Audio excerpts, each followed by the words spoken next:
Though my father and mother forsake me, the Lord will receive me.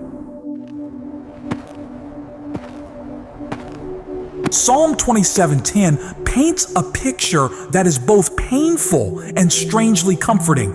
Painful, because the verse names one of the deepest fears a human heart can carry, the fear that even the people who were supposed to stay might walk away. Comforting, because right in the middle of that fear, God makes a promise. When others let go, He still holds on. When people turn their backs, He turns His face toward you. Maybe as you listen today, your heart recognizes those words faster than your mind does. You know what it feels like when a call is never returned, when a conversation suddenly goes cold, when people who once said always quietly slip out of your life. You have tried to be strong, to keep going, to smile like nothing happened, yet somewhere underneath that strength is a simple, lingering question. Who actually stays with me when everyone else walks away? This message is for that quiet question. It is for the part of you that feels abandoned, overlooked, or replaced, even while the world keeps spinning as if nothing has changed.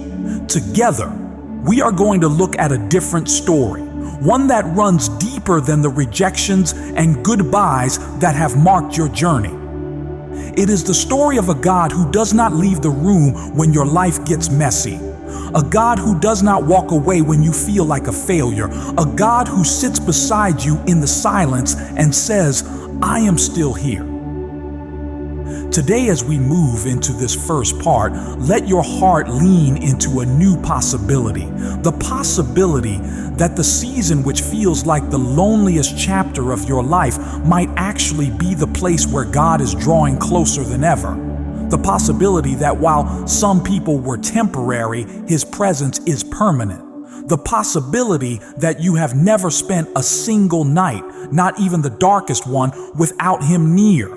So let us step into part one together and gently explore what is really happening when people leave, but God comes closer. When people leave, God comes closer. When someone walks out of your life, the space they leave behind does not feel empty at first. It feels loud. It echoes with questions, memories, replayed conversations, and 1,000 what-if scenarios that run through your mind at midnight. You remember the promises, the shared plans, the way it felt to trust that this person or this group was going to be there for the long road ahead. Then suddenly they are gone. And the silence they leave behind can feel heavier than their presence ever did. In those moments, many thoughts rush in. Maybe you wonder what you did wrong, what you could have said differently, how you might have fixed it if you had been more interesting, more successful, more perfect. You begin to study every detail of yourself the way someone studies a broken object, trying to find the flaw that made it easier for them to walk away. Deep down, the fear begins to whisper that being left behind must mean you are somehow less worthy of being loved. Into that ache, the book of Hebrews offers a sentence that refuses to move or bend with human moods. Hebrews 13 verse 5 tells us that God says, "Never will I leave you, never will I forsake you." Those words do not depend on how many friends surround you, how your relationship status looks, or who is currently appreciating you. They stand on the character of God Himself. He does not leave when you are too emotional. He does not forsake you when you feel like a burden. He does not wait to see whether you will be perfect before He decides if you are worth staying for. Notice how different that is from the way people sometimes behave. Human love can be beautiful, but it can also be fragile. It gets tired, disappointed, distracted. People can care deeply and still choose comfort over commitment, convenience over connection, self-protection over genuine presence. None of that makes every person who left your life an enemy. It simply means they are human. Yet God looks at that same fragile heart of yours and says, Where others step back, I step closer. Isaiah chapter 41 verse 10 carries this same promise further. That verse says, "So do not fear, for I am with you. I will strengthen you and help you." The Lord does not stand on the sidelines of your loneliness, shouting encouragement from a distance. He goes right into the center of it with you. When fear tells you that you are completely on your own now, God quietly pushes back against that lie. His answer to your fear is not to shame you for feeling weak. His answer is to offer His presence and His strength. Think of how many mornings you have gotten out of bed with a heart that felt heavier than your body. You still showed up to work or school, still did what needed to be done, still smiled in conversations, even when you felt numb inside. Those were not empty days. Every step you took in that condition was accompanied. Even if you did not feel some dramatic spiritual emotion, the promise of Isaiah 41 verse 10 did not switch off. With every breath you took while wondering who would stay, God was whispering back, "I am with you. I will help you stand when you cannot stand on your own." There is another image in Scripture that speaks deeply into the fear of being forgotten.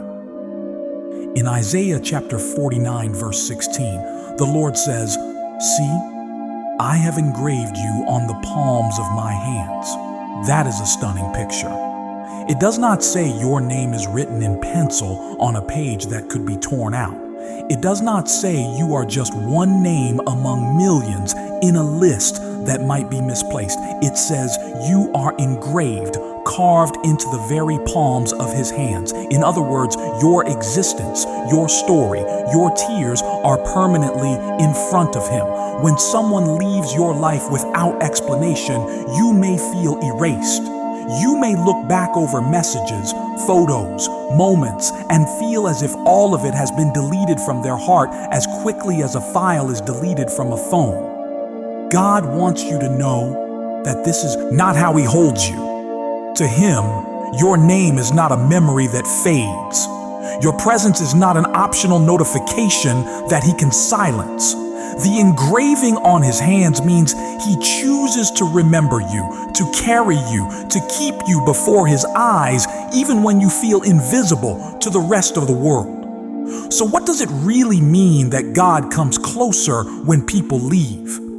It does not always mean that your emotions suddenly feel better. The emptiness may still ache, the loss may still sting, and the questions may still surface late at night. What changes is not first your feelings, but your awareness. You begin to realize that you are not sitting alone in the ruins of a relationship or friendship. You are sitting with someone who understands every layer of what you are going through and has no intention of walking away. As this awareness grows, it starts to shape the way you move through your day.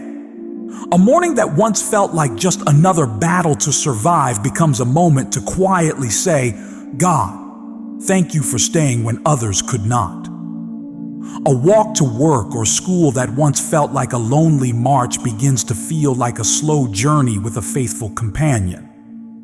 Your room at night, which may have felt like a prison of overthinking, can slowly become a place where you tell God everything you wish you could have said to the person who left. Sometimes that awareness begins with something as simple as the way you start your morning. Before your feet touch the floor, you might pause for a brief moment and say in your own words, "Lord, I feel the absence of people, but I choose to welcome your presence." That small sentence does not fix everything, yet it gently repositions your heart. Instead of beginning the day by scrolling through reminders of who is no longer there, you begin by opening the door to the one who never left. As the day goes on, you will notice the familiar places where loneliness tries to shout the loudest. Maybe it is during your commute when you glance at the empty seat beside you. Maybe it is in the middle of a break at work when you see groups gathered together and feel like you do not belong anywhere. Those are the places where God quietly leans in. You can quietly tell him this moment hurts and trust that he does not dismiss that pain. He listens, he understands, and he stays. You might find it helpful to picture what Hebrews 13 verse 5 tells you in a very practical way. When that verse says, "Never will I leave you, never will I forsake you," imagine those words written over the doorway of your home, on the screen of your phone, across the sky above your neighborhood.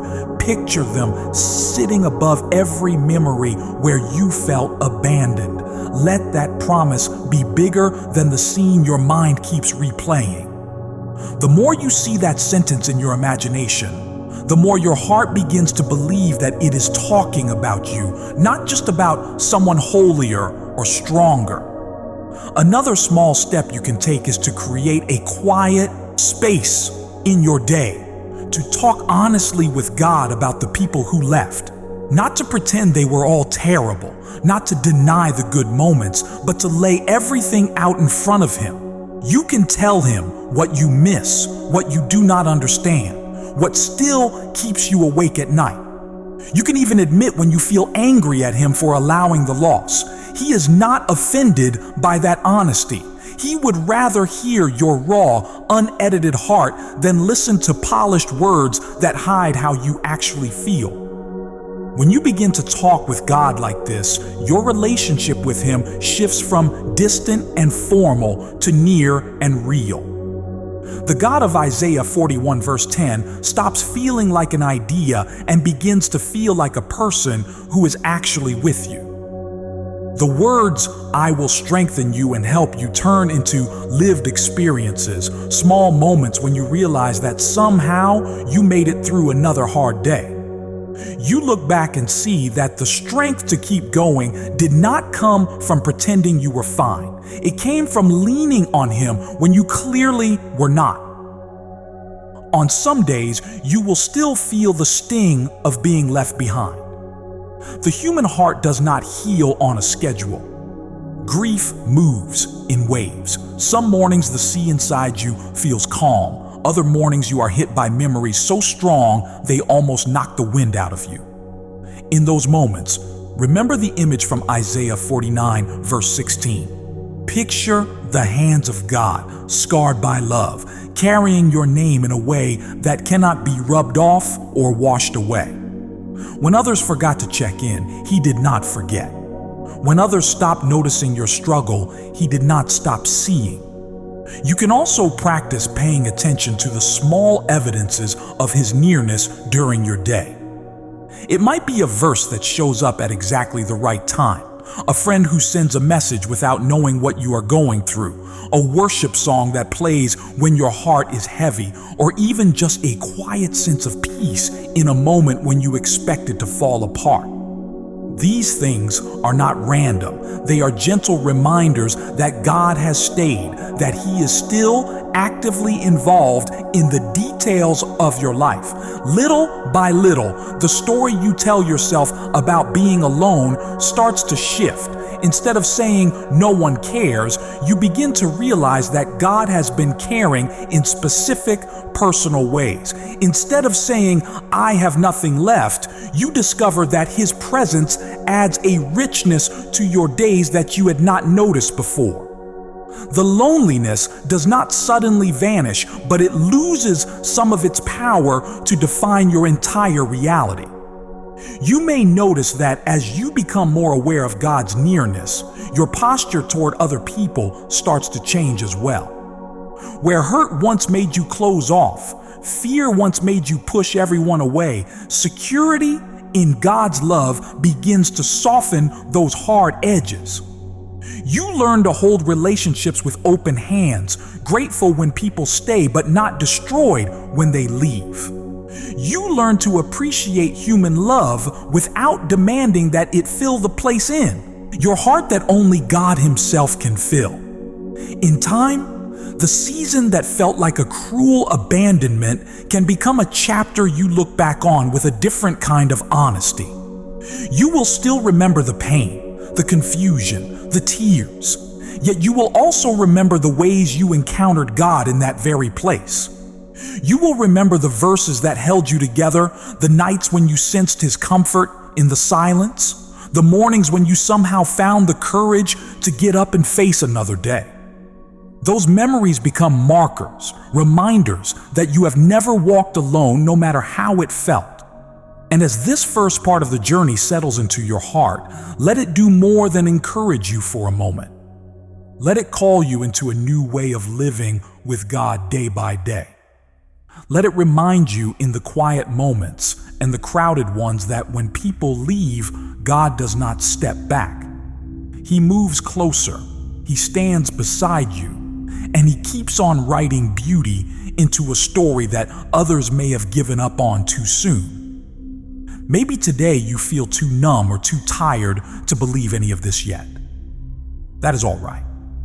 Faith does not always look like a loud declaration. Sometimes it looks like a weak whisper that says, God, I do not fully see it, but I choose to trust that you are here. That whisper counts. That choice matters.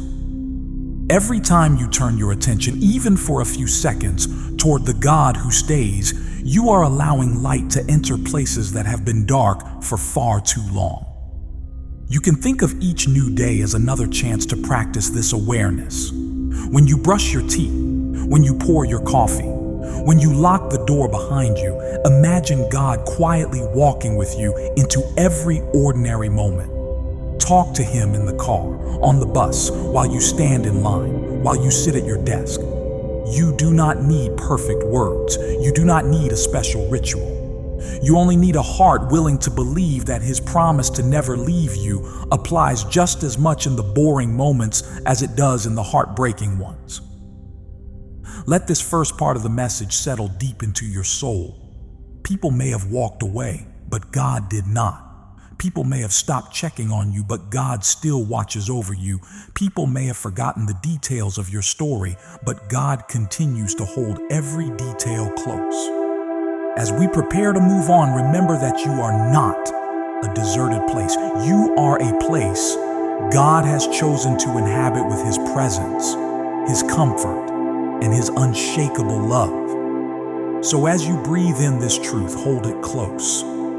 Even in the quiet corners of your life where no one else sees, God is staying. This is not the end of your story with him right now.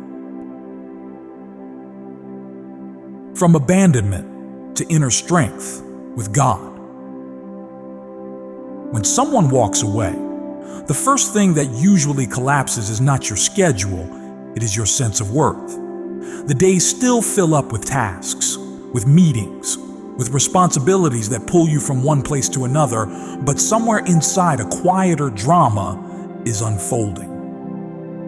You start to wonder what the goodbyes said about you. You start to question whether their decision to leave is secretly a verdict on your value. That hidden script plays over and over. If they left, maybe I was not enough. Not interesting enough, not successful enough, not lovable enough. It is exhausting to live with that voice, and yet many hearts carry it silently for years. In the middle of that painful inner dialogue, the Word of God speaks a very different sentence. The Apostle Paul wrote in the letter to the Ephesians that we are God's handiwork, created in Christ Jesus to do good works. When Paul uses that word handiwork, he is not describing something thrown together carelessly. He is talking about something shaped on purpose, a work of art crafted by the hands of a creator who knew exactly what he was doing. That means long before anyone walked into your life, long before anyone walked out of it, God already saw you as a deliberate creation, not an accident and not a leftover. Sitting with that truth can feel uncomfortable at first, especially when your feelings argue against it. Feelings say, if I mattered, they would have stayed. Feelings say, if I was truly special, I would not be the one picking up the pieces. God's truth interrupts those lines gently but firmly. He does not deny your pain, yet he refuses to let your pain name you. When he calls you his handiwork, he is not complimenting you for a good season or a successful year. He is affirming something far deeper, something rooted in his own character and design. Think for a moment about how an artist treats a piece he has poured himself into, even when it is still unfinished, even when others might not understand it yet. The artist sees potential where others see confusion. He knows what it is meant to become. He keeps working, adding layers, shaping details, correcting what is off, and accentuating what is beautiful. The value of the work does not disappear because someone glances at it and does not like it. The value is connected to the artist, not the passerby. In a similar way, God looks at you with the eyes of the one who made you, not with the eyes of the ones who misjudged you. This matters because so often rejection tries to rewrite the story of who you are. One harsh comment can echo louder than 100 quiet affirmations. One betrayal can feel more real than years of steady kindness. When abandonment happens, your heart tends to grab that painful moment and hold it up as the new definition of your life. Suddenly, the narrative becomes, I am the person who was not chosen, not kept, not worth the effort. That is where many people stop. They stay trapped under that sentence. God invites you to let him write a different sentence, one that stretches beyond that moment of loss. He does not pretend the abandonment never happened, but he refuses to let it be the headline of your identity. In his eyes, you are still the handiwork he formed, still the person he gifted, still the soul he imagined doing good work in this world. The fact that someone else could not see that or did not want to make room for it does not cancel what he designed. C.S. Lewis once wrote that, hardships often prepare ordinary people for an extraordinary destiny.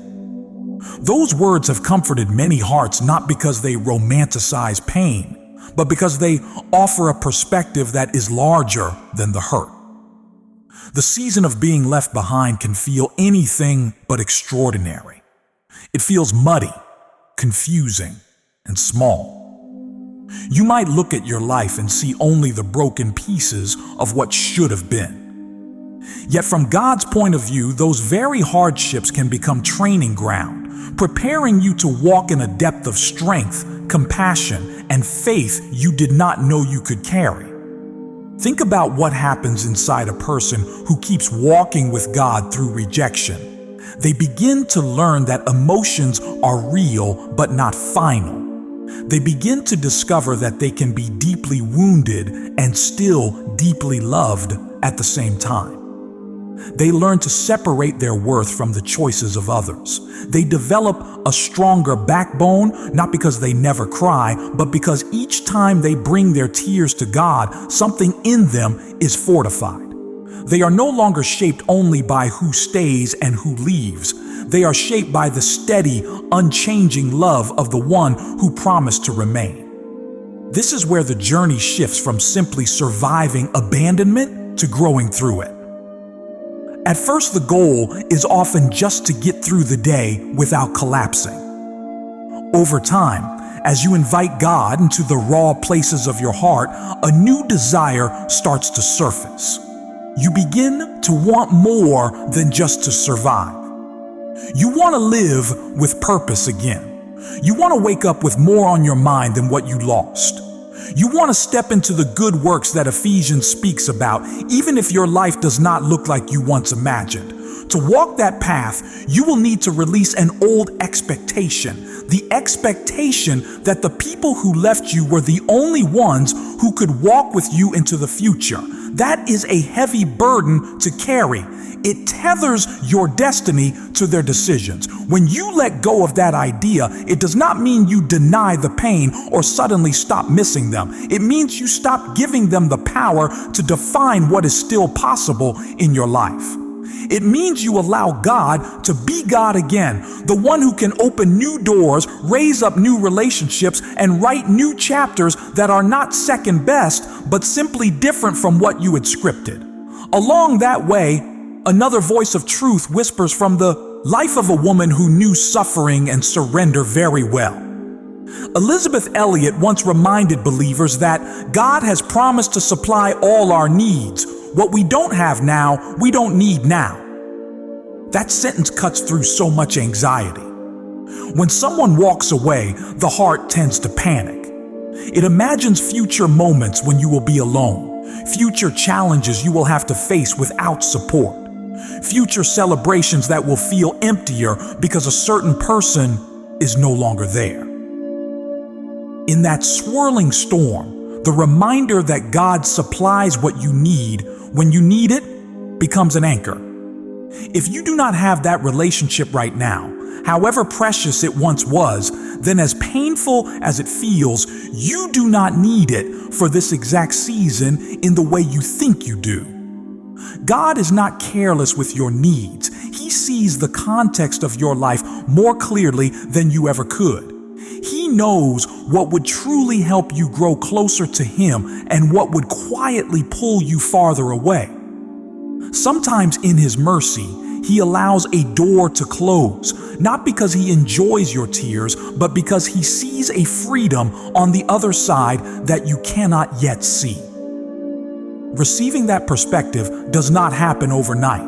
You may wrestle with it, argue with it, and return to old fears again and again. Yet each time you come back to the truth that God is deliberate in how He provides, a little more of the panic loses its grip. You start to look at your current life and ask a different question. Instead of asking only why this person left, you begin to ask what God is giving you in this season that you would not have noticed if they had stayed. That is not a cold or dismissive question. It is a question born from trust, a trust that believes God wastes nothing, not even abandonment. As that trust grows, it begins to shape daily habits in very quiet ways. For example, when the old thoughts arise that say that if they had stayed, you would be happier, braver, more confident, you can gently answer those thoughts with what God has already said. You can remind your heart that your confidence is meant to be rooted in being His handiwork, not in being chosen by another person. You can remind yourself that your courage comes from His presence and His promises, not from having someone always at your side. You may notice that the areas where you once felt most ashamed start to become the places where God teaches you the most. Perhaps you have felt embarrassed by how deeply the abandonment affected you, as if a stronger person would have shrugged it off long ago. Yet, in that very vulnerability, you are learning dependence on God. You are learning to run to Him instead of numbing yourself, instead of hardening your heart, instead of pretending that nothing gets to you. Those lessons are not weaknesses. They are foundations for a different kind of strength, the kind that does not crack every time another human being disappoints you. Inner strength with God is not about never feeling hurt again. It is about knowing where to go with that hurt. It is about building a history with Him. A story full of moments when you chose to lean on His faithfulness rather than collapse under the weight of your own understanding. Each time you choose to bring Him your fear instead of letting it spiral unchecked, you are exercising a spiritual muscle. Over time, that muscle grows. You find it a little easier to stand when the ground shakes. You find it a little easier to say that this hurts, but you trust that He is still good. As you grow in that way, your view of yourself changes. Instead of seeing only the abandoned one, you begin to recognize the beloved one, the one God is personally investing in. Instead of identifying only as the person who was left, you start to see yourself as the person God is leading forward. Your past rejection does not disappear, but it no longer commands the whole stage. It becomes one chapter in a much larger story of grace. There will still be days when memories flood in and you briefly slip back into old patterns of thinking. On those days, you can let the truths you have been learning act as gentle guides. You can pause and remember that being God's handiwork is not a feeling. It is a fact spoken by the one who does not lie. You can recall that hardships, including this one, may be shaping you for a future you do not fully grasp yet. You can rest again in the assurance that whatever God has not provided in this moment, you do not need in this moment, because He has not forgotten any detail of your journey. As that reality sinks in, a new kind of courage takes root. It is not loud or flashy. It might look as simple as taking one more step toward a dream you had put on hold. It might look like trying again in a place where you once failed. It might look like slowly opening your heart to community after seasons of hiding. This courage does not come from proving something to the people who left. It comes from walking closely with the God who stayed and letting His voice carry more weight than any farewell ever could. Over time, the abandonment that once felt like a dead end can begin to look more like a doorway into deeper intimacy with God, into greater clarity about who you are in Him, into a more resilient and tender heart. Through that doorway, you step not as a victim of someone else's choice, but as a child of God who has been refined, not ruined by what happened. The pain you have walked through becomes part of the strength you now carry, a strength that is honest, compassionate, and anchored in the love of a God who never walks away. And as this part of the journey unfolds, remember that inner strength with God is not a distant goal for some future version of you. It is being formed right now, in the very place where you feel most fragile. Every time you choose to believe what He says over what your wound says, every time you hand Him another piece of your disappointment, every time you dare to hope, again, that strength grows. The story of abandonment is being slowly rewritten from the inside out, line by line, by the one who calls you His handiwork and refuses to let any rejection define the rest of your life. One of the most practical ways this strength begins to show itself is in the way you start your mornings. In the past, the first thoughts that greeted you when you woke up might have been heavy ones. You might have opened your eyes and immediately felt the weight of who is no longer beside you, who is no longer texting you, who is no longer making plans with you.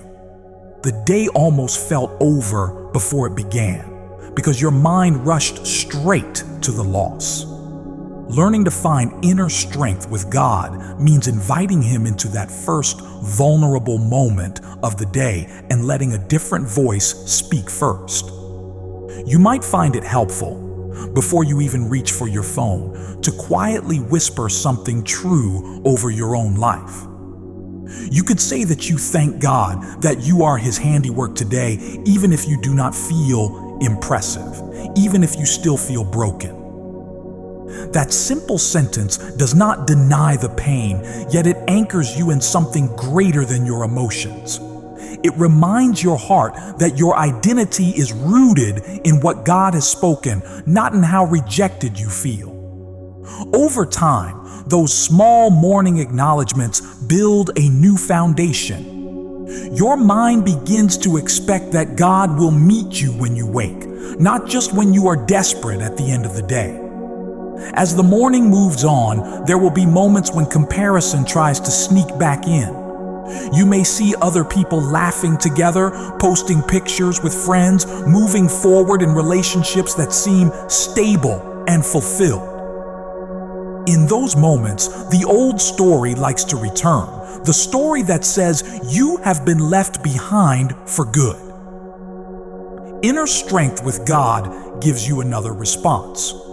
You can acknowledge the sting without letting it rule you. You can say quietly that you see what others have and that it hurts, but you trust that what you do not have right now, you do not need right now. because God is watching over you. That kind of honest conversation with God keeps your heart soft rather than bitter. It allows you to process your disappointment without pretending, yet it also keeps you from sinking into envy and self-pity. Slowly, a new resilience grows. You begin to believe that your story is not late, not inferior, not forgotten. It is simply different, guided by a God who knows the exact timing and shape of the blessings that will truly draw you closer to Him. As this perspective deepens, you may notice that you start treating yourself with more kindness. Instead of criticizing yourself for being hurt, you begin to thank God for the capacity to feel deeply, because that same tenderness allows you to love deeply. Instead of calling yourself weak for needing God so much, you begin to see that dependence on Him is actually the strongest place you can stand. The more clearly you see yourself as His handiwork, the less willing you are to speak cruelly about a person He treasures.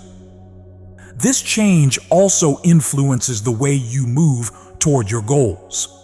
Perhaps rejection once made you want to shrink your dreams, to lower your expectations so that you would never risk that kind of pain again. With God, inner strength looks like taking those dreams back out of the box and holding them before Him. You can say that you still want to grow, still want to serve, still want to build something meaningful with the life He has given you, and you can ask Him to show you how to do that with Him, not for the approval of those who left.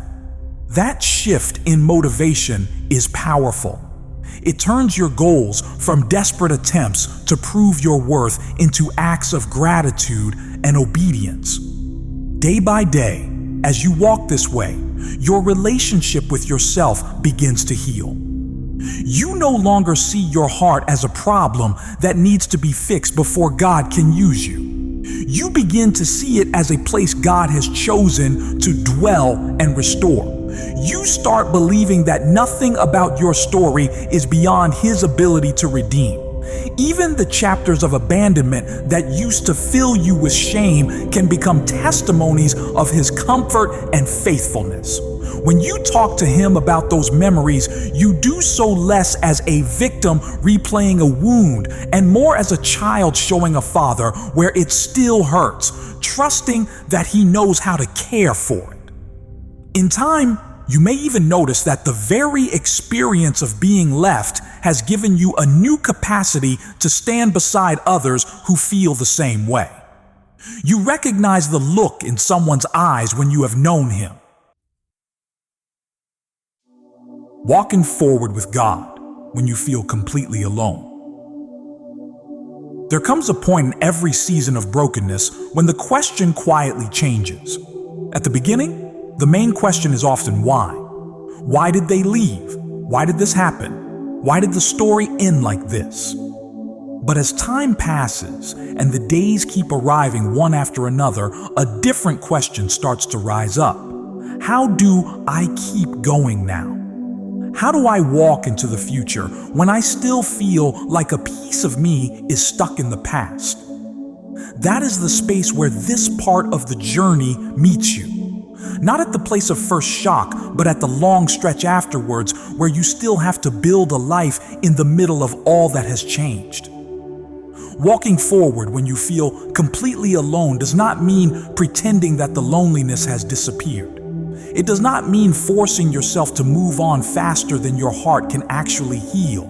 It means learning how to take real steps, honest steps, with God as a real companion rather than an idea on the edges of your life. It means looking at the road ahead, not with a fake smile, but with a quiet courage that comes from knowing you are not the only one walking on it. Scripture gives a picture of this kind of companionship in a verse that has carried countless people through trembling seasons. In the book of Deuteronomy, chapter 31, verse 8, it says that the Lord Himself goes before you and will be with you. He will never leave you nor forsake you. That is not just a nice religious sentence for greeting cards. It is a description of how God moves in relation to your life. He does not wait far away to see whether you will succeed on your own. He goes ahead of you into meetings you have not yet attended, into rooms you have not yet entered, into conversations you are still afraid to have. At the same time, He also walks beside you in the present moment, step by step, breath by breath. When you wake up and the day feels too big to face, that verse quietly tells you that you are not waking up into an empty space. You are waking up into a day God has already stepped into. He knows which unexpected text will arrive, which memory will sting, which temptation to give up will whisper to your soul. He has already decided that none of those things will be faced without His presence being available to you. The promise that He will never leave you or forsake you does not float above your life in some distant spiritual cloud. It sits right down next to the messy details of your schedule, your responsibilities, and your fragile emotions. Learning to walk forward with God often begins with very small choices. It could be as simple as talking to Him while you make your coffee instead of waiting until the night when everything feels unbearable. It could look like inviting Him into the commute, into the walk down the hallway, into the moments when you feel most out of place. These simple invitations do not make the loneliness vanish instantly, but they shift the focus of your heart. Instead of staring only at who is not with you, you start to notice who is. Over time, that awareness starts to color the way you see your own path. You might look around and notice that other people seem to have built their lives in pairs or groups, moving through milestones shoulder to shoulder, while you feel like the one still walking solo. In those moments, the temptation is strong to believe that your story is second-rate, that a life walked with God but without certain people is somehow less valuable. Yet when you remember Deuteronomy's picture of God going before you and standing beside you, you begin to understand that your path is not empty. It is held, guided, and watched over by a love that sees farther than you do. There is a quiet strength that grows in those who keep taking steps with God in the seasons where no one seems to be watching. When the crowds are gone and the support is thin, the choice to keep walking becomes an act of worship. You are not performing for anyone. You are responding to the faithfulness of one who stayed. Each small act of obedience, each ordinary act of showing up becomes a way of saying that you trust His presence more than you trust your feelings of abandonment. Billy Graham once observed that when we come to the end of ourselves, we come to the beginning of God. Many times, the very place where you feel you have nothing left to offer is the place where God begins to do something new. Walking forward with Him when you feel empty is not fake. It is the most honest way to move because it admits that your own resources are limited and that His are not. When you keep going only because you feel strong, you are still leaning on yourself. When you keep going even when you feel worn out, you are leaning on Him. This beginning of God often shows up in ordinary moments. It might be the strength to go to work on a day when remaining in bed feels easier, the grace to listen patiently to someone else when your own heart is aching, the courage to make a new plan or revisit an old dream. From the outside, those actions might not look like miracles, but from the inside, you know that you did not find that strength by digging deeper into your own willpower. It came like a quiet gift, just enough for that moment, wrapped in the presence of the one who promised to be with you. As you keep walking like this, your relationship with the future begins to change. In the past, thinking about what lay ahead may have filled you with dread or numbness. The future looked like a long hallway of days you would have to drag yourself through alone. Now, slowly, a new picture begins to form. You start to realize that each day is not a test you must pass to prove you are okay. It is another stage on a journey where God has already gone ahead, prepared the ground, and promised to walk beside you. That does not remove every challenge, but it lifts the crushing sense that you have to manufacture your own destiny without any help. This shift shows up in the way you handle your goals and responsibilities. Instead of chasing achievement in order to silence the echo of rejection, you start to pursue growth because you want to respond to the gifts and opportunities God has given you. Working hard no longer feels like a desperate attempt to prove to those who left that they were wrong about you. It becomes a way to honor the God who stayed, the God who believes there is still beauty to be created through your life. There will still be moments of sharp ache. On certain days, something as simple as seeing a happy group together or scrolling past a memory online can knock the air out of your chest. In those moments, walking forward with God looks very much like taking one more breath and telling Him honestly that it hurts. You can say that you wish things had turned out differently, that you miss what was lost, that you are tired of feeling alone. He hears each word. He does not roll His eyes or tell you to get over it. At the same time, He does not leave you stuck in that moment. Slowly, gently, He invites you to take the next step, not in denial of your pain, but with His hand on your shoulder. The words of Jesus at the end of the Gospel of Matthew carry a weight that can hold you in exactly those moments. In Matthew 28, verse 20, He says, "And surely I am with you always to the very end of the age." That is a promise, not a suggestion, and not a temporary arrangement. When He says always, He includes your quiet evenings, your awkward social moments, your lonely walks home, your questioning prayers, and your early mornings when you are not sure you want to do another day.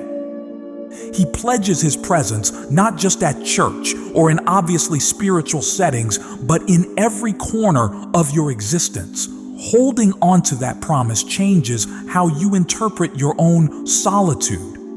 Instead of viewing every quiet moment as proof that no one cares about you, you begin to see some of those moments as invitations. They are invitations to talk with Him in an unhurried way, to pour out the thoughts you have been editing for everyone else, to listen inwardly for small nudges and gentle reminders of truth. Your alone time slowly transforms from a place of exile into a place of encounter. As this process unfolds, it also begins to reshape how you view community. Walking forward with God when you feel alone does not mean you are meant to remain isolated forever.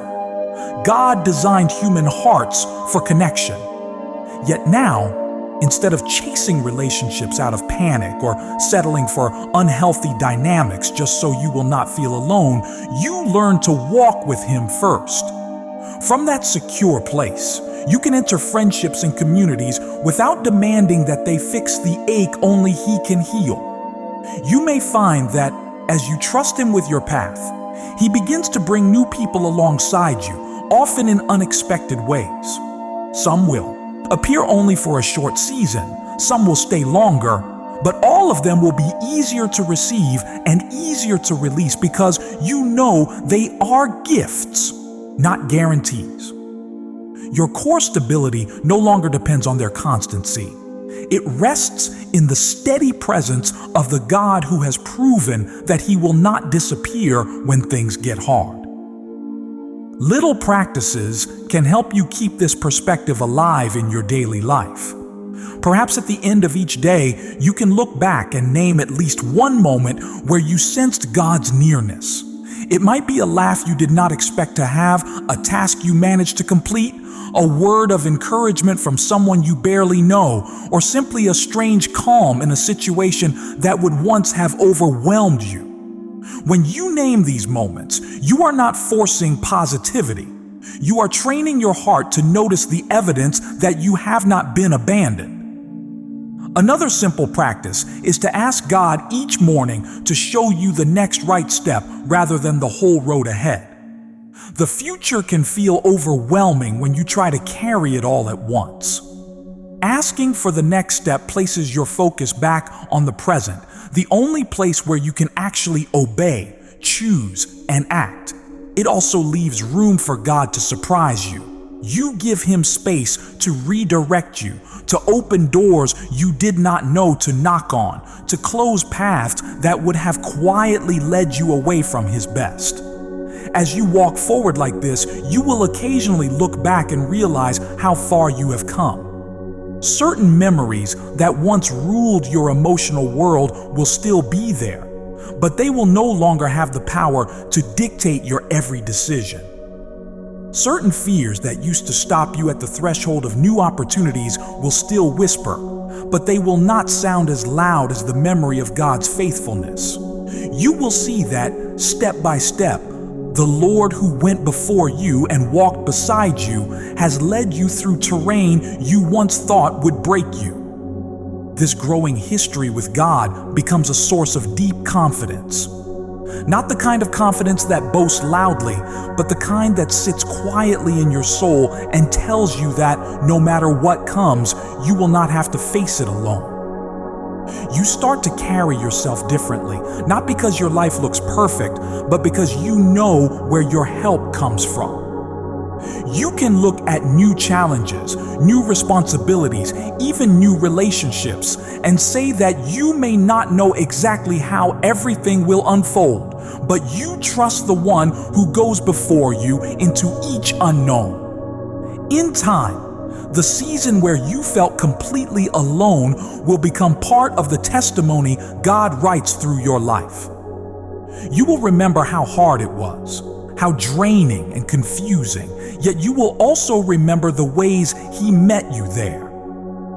You will remember the late night conversations with Him, the verses that felt like they were written just for you, the mornings when you found just enough strength to try again. Those memories will become a reservoir of encouragement, not only for you, but for others who find themselves walking a similar road. You may even find that you have a new tenderness toward people who feel forgotten. Because you know the weight of that feeling, your compassion will be more than words. You will be able to look someone in the eyes and assure them that the God who stayed with you will stay with them too. Your own story of walking forward with Him when you felt completely alone will become a living example that this path, as hard as it is, leads somewhere. It leads to deeper trust, deeper strength, and a deeper awareness of His unwavering presence.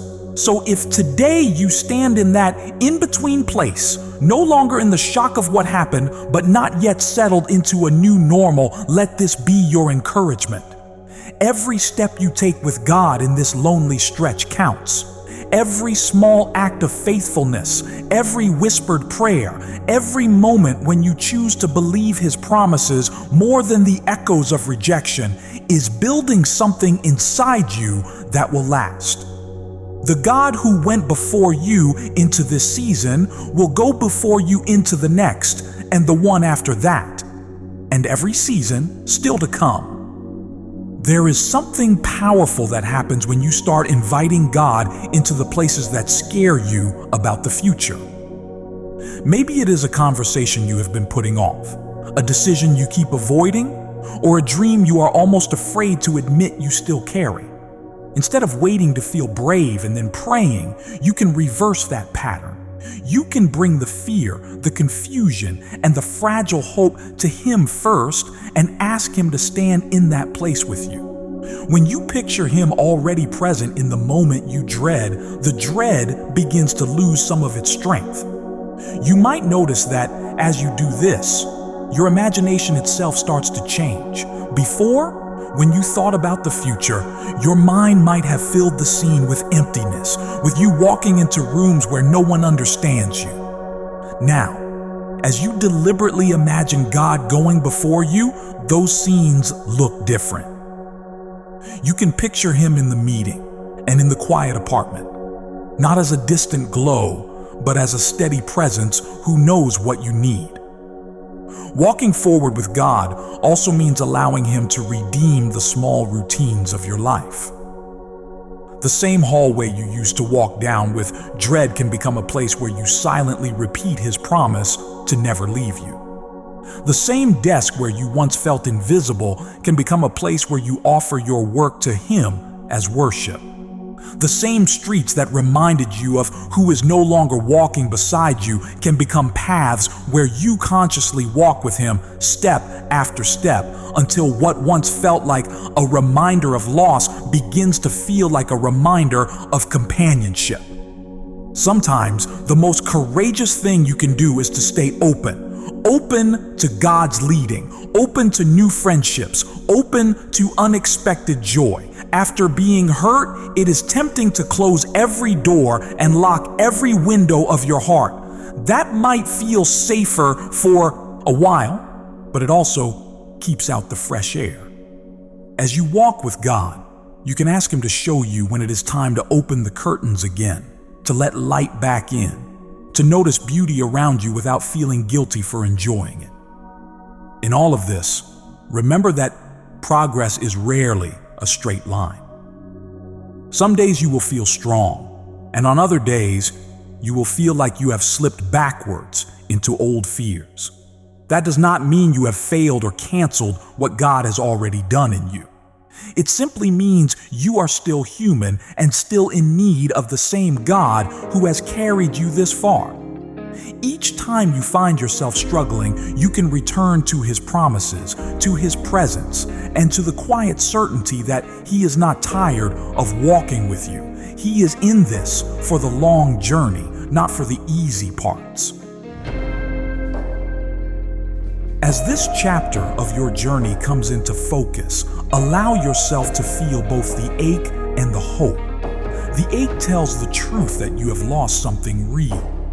The hope tells an even deeper truth that you have not lost the one who holds your life. He has walked with you through the emptiest rooms and the longest nights, and He is not finished leading you yet. So lift your heart, even if only a little, and take the next step with Him, because the God who stayed when everyone walked away is the same God who will walk with you into every tomorrow.